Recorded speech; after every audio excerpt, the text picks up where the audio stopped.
संघ के गाओ तुम आदेश गाओ। के अनुसार।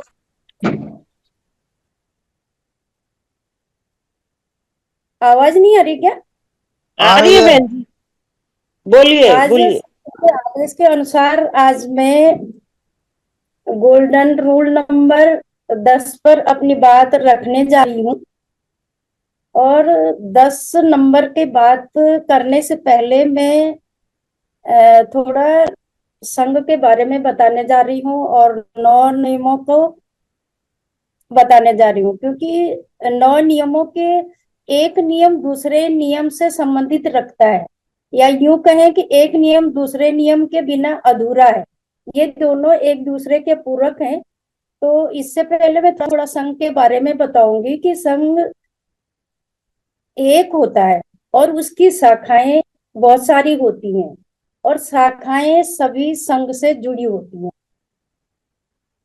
जैसे सम्राट अशोक के समय 16 महाजनपद का एक गणराज्य होता था, जिसे महाभारत गणराज्य कहा जाता था। यही महाभारत आज का छोटा सा गणराज्य भारत है। संघ एक ही विचारधारा को लेकर चलता है। विरोधियों का यहाँ पर कोई स्थान नहीं होता है। इसी क्रम में सबसे पहले मैं जो नियम है, जो विनय है, वो नंबर 1 है, केवल समण। इस संघ में ये संघ शुद्ध रूप से समणों के हित के लिए काम करता है या बात करता है। इसमें SC ST OBC धर्म परिवर्तित विमुक्त और भटके हुए लोग आ सकते हैं। दूसरा नियम जो है, चंदा कभी नहीं। समण संघ ऐसा संघ है जो अपने स्वाभिमान के लिए जाना जाता है। इसमें जो समण संघ के जो कार्यक्रम होते हैं और जो खर्चे होते हैं, संघी स्वाभिमान के तौर पर खुद खर्च करता है, या कभी अतिरिक्त खर्च आ जाता है, सभी भाई बहन उसका दायित्व उठाते हैं। तीसरा नियम है, जाति का अभ्यास कभी नहीं। यह तीसरा नियम डॉक्टर भीमराव अंबेडकर साहब ने जाति के नाम पर बहुत सारी पुस्तकें पढ़ी, और उन्होंने ये पता लगाया कि जाति केवल एक भ्रम है, जिसका अभ्यास करने से यह अमर हो जाती है, और जिसका अभ्यास नहीं करते हैं तो ये एक भ्रम मात्र ही है। और समण संघ यही कहता है कि जाति का अभ्यास बंद करो। चौथा नियम है संघवाद। समण संघ समणों का संघ है। समणों का जब संघ कई कारणों से बिखरा, तो अन्य जो संप्रदाय थे उनके संघ का विकास होना शुरू हुआ, और उन संप्रदायों के पीछे उनका संघ दिखाई देता है। यह अनुभव अभी समण संघ जो चल रहा है उसने बहुत अच्छी तरीके से अनुभव किया है। इसलिए समण संघ में केवल संघवाद चलता है।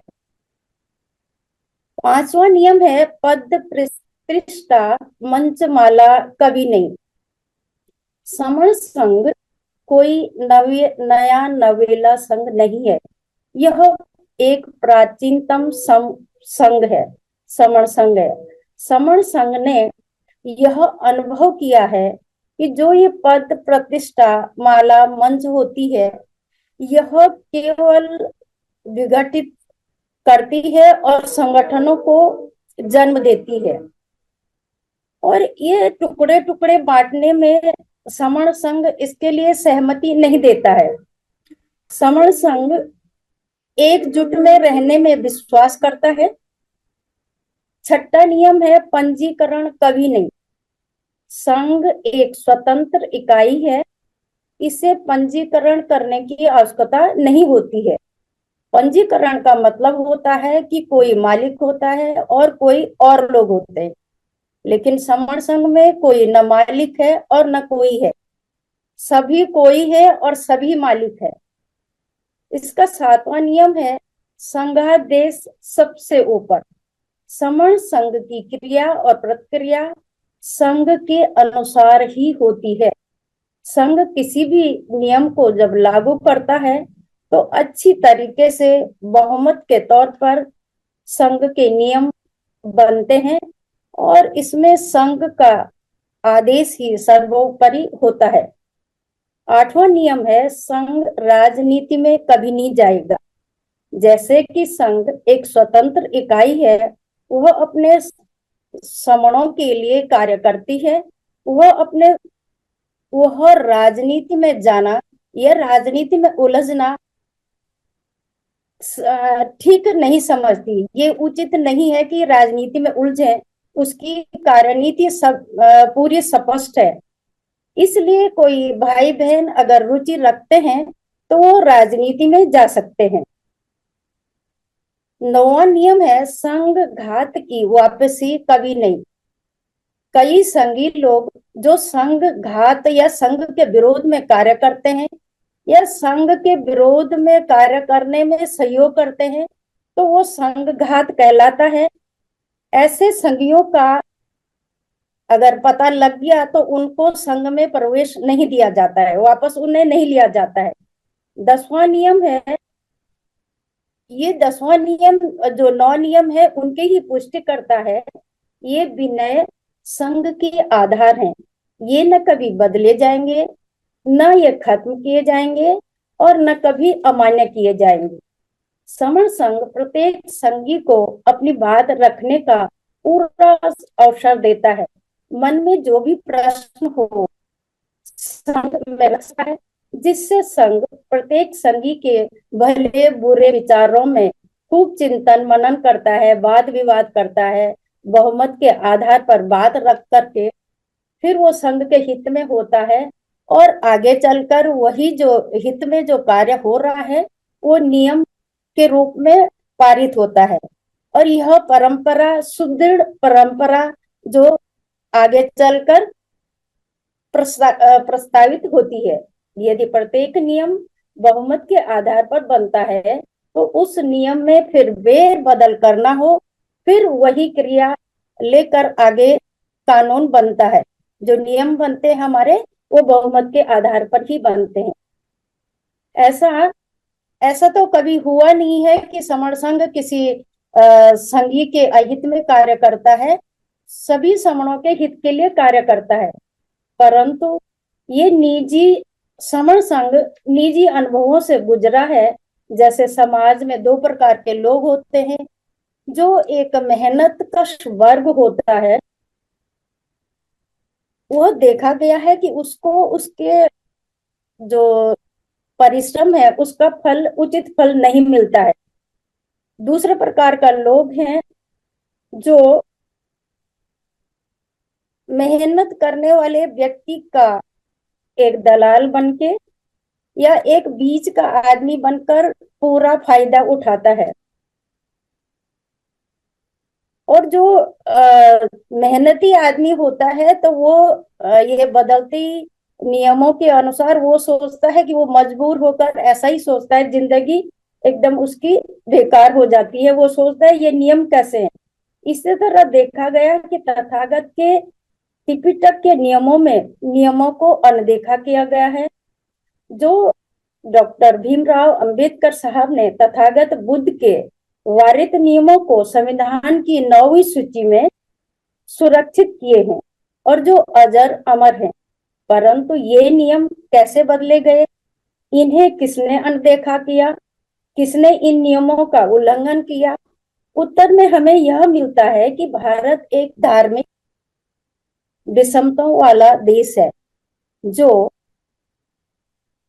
विशेष व्यक्ति जो धर्म विशेष के व्यक्ति हैं वो संविधान के ऊपर धर्म को परोसना चाहते हैं, जिससे समण को अनदेखा किया गया है। और यह नीतियां सिलसिलेवार चलती रही। जब समण संघ अपनी फसल को बोता है, पूरे जीवन भर उसको सींचता है, लेकिन प्रतिफल में उसके पक्ष में कोई भी उसकी मेहनत का फल नहीं मिलता है। दूसरी तरफ देखा गया है कि एक समण इतनी विद्वता को लेकर एक संविधान की रचना है और उसमें इतनी सुरक्षित नीतियां बनाकर रखता है, लेकिन उसकी आवाज को भी अनदेखा अनसुना किया जाता है, जिसे आज समण अपने अधिकारों को बचा नहीं पा रहा है। समणों के जितने भी संगठन बने हैं उनमें न तो विनय पिटक है और ना ही विनय पिटक के नियमों को ध्यान में रखा गया है।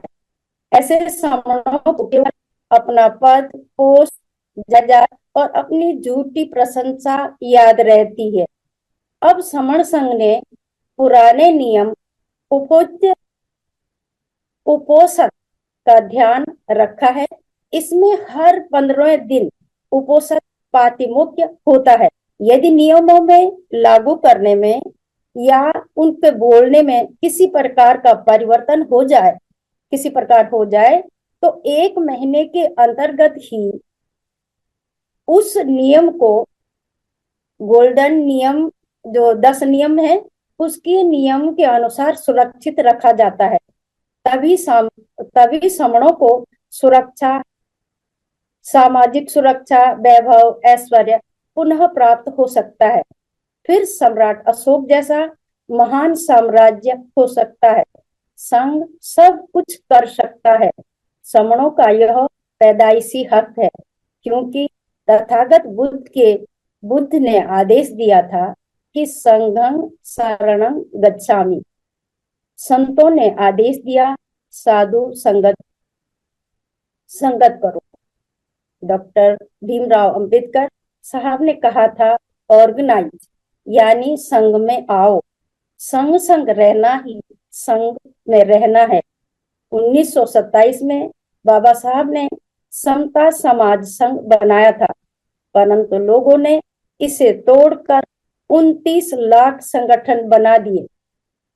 ये सभी अनुभव को लेकर आप बिना सोचे समझे, जो भी यहाँ पर संगी हैं, जो भी सुन रहे हैं, आप बिना सोचे समझे समण संघ में तुरंत आए और अपने प्राचीन संघ में सहयोग दें।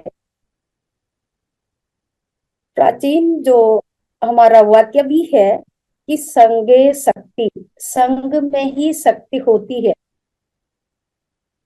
मैं गोल्डन रूल नंबर 10 को कहने में अगर किसी प्रकार की मेरी गलती हो गई होगी और किसी प्रकार शब्दों में उलटफेर हो गया होगा, तो मैं समण संघ से क्षमा की प्रार्थी हूँ।